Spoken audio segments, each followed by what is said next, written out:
ہے کہ تقویٰ کی تلقین، اللہ سے ڈرو، اللہ سے ڈرو. تمہیں پیش ہونا ہے اس کے سامنے، اپنے ایک ایک عمل کا حساب دینا ہے، بدلہ مل کر رہے گا. اس کی تلقین، اس کی تلقین تقویٰ ہی ہے در حقیقت کے جو ہمیں درست رکھ سکتا ہے ہمارے اعمال کو. اگر یہ احساس ہے تو پھونک پھونک کر قدم رکھیں گے کہ کہیں کوئی غلط کام ہم سے نہ ہو جائے. اور تقویٰ ہی کی بنیاد پر خاندان کی تعمیر ہو.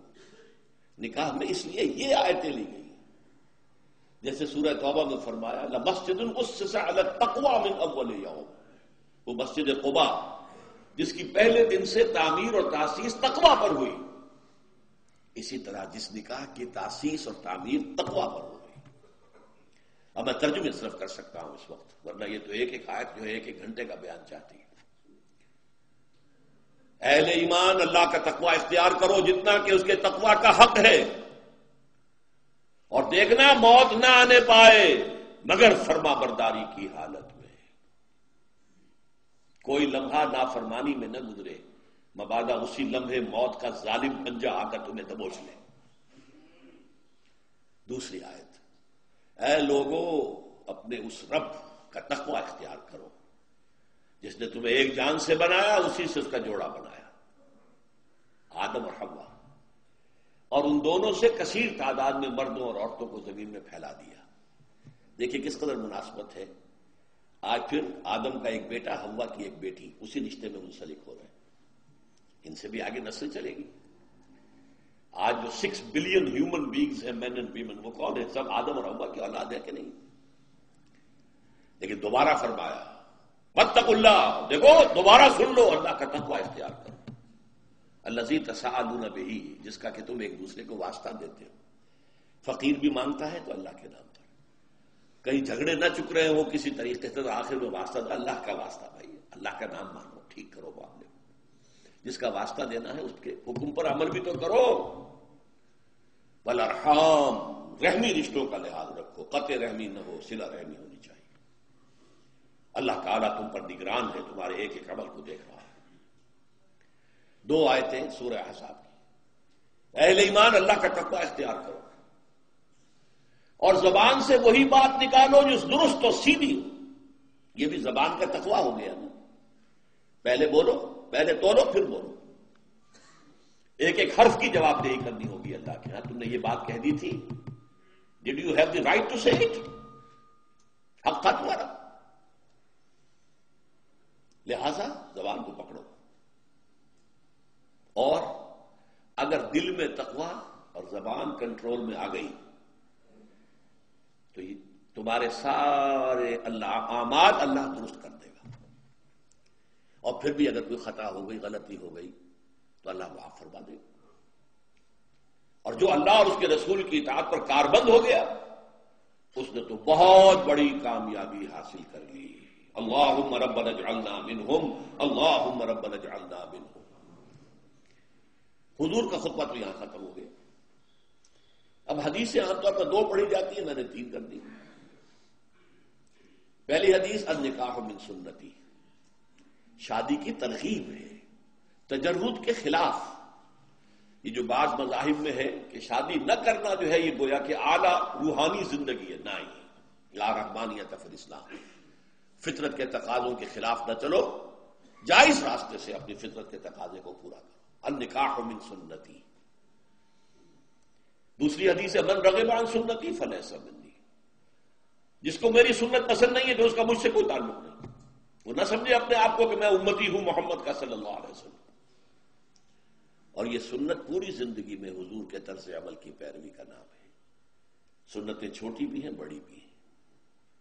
چھوٹیوں میں سب سے بڑی، نوٹ کر لیجیے میرے الفاظ، داڑھی کی سنت ہے. چھوٹی سنت ہے، ان میں سب سے بڑی ہے. یہ بھی سنت ہے کہ مسجد میں داخل ہو تو داہنا پاؤں آگے آئے، بایاں نہ آئے، بعد میں بایاں آئے. یہ بھی سنت ہے. چھوٹی سنتوں میں سب سے بڑی داڑھی کی سنت ہے. البتہ بڑی سنت کیا ہے؟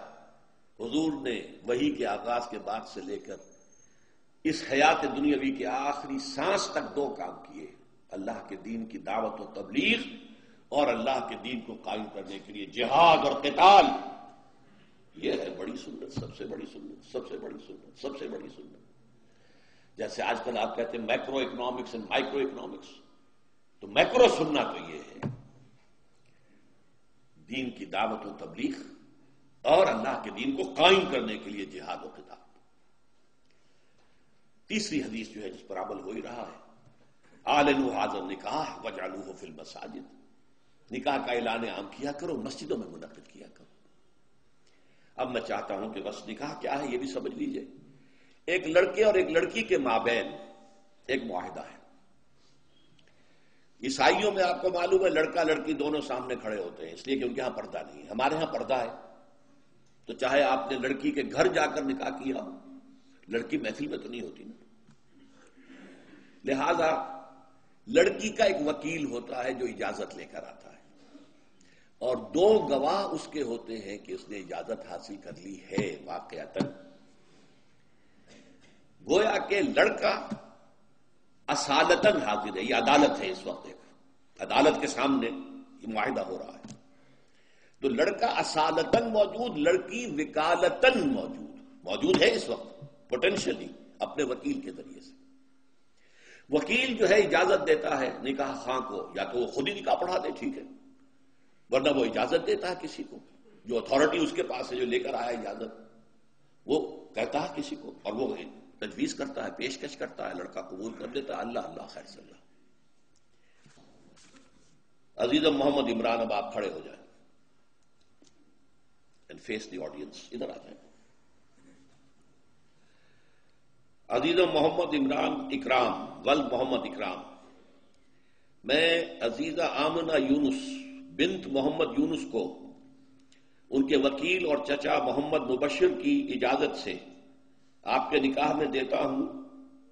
مہر 20,000 روپے مالیت کے طلائی زیورات کی شکل میں کل کا کل اسی وقت ادا ہو جائے گا۔ آپ نے قبول کیا؟ قبول کیا۔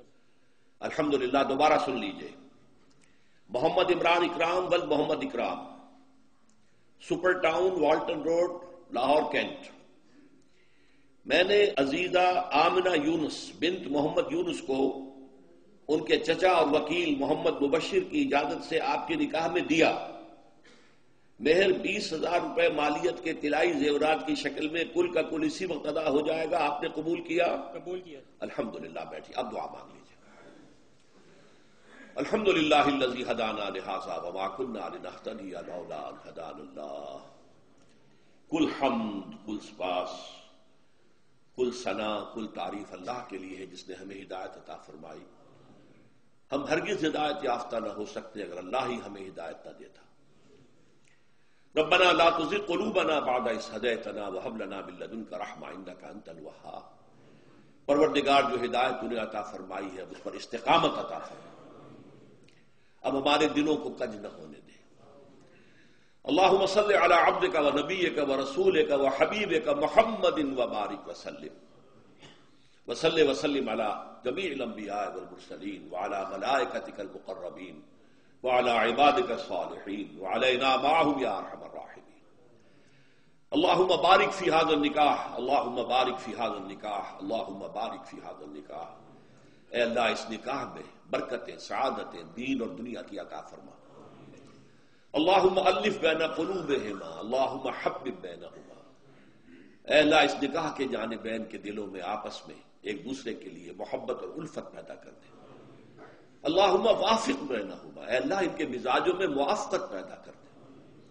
اللہم اجعلہما مسلمین لک ومن ذریتہما امۃ مسلمۃ لک۔ پروردگار ان دونوں کو بھی اپنا فرما بردار بندہ اور بندی بنائے رکھ، اور ان کی اولاد میں سے بھی فرما بردار بندے اور بندیاں اٹھائی۔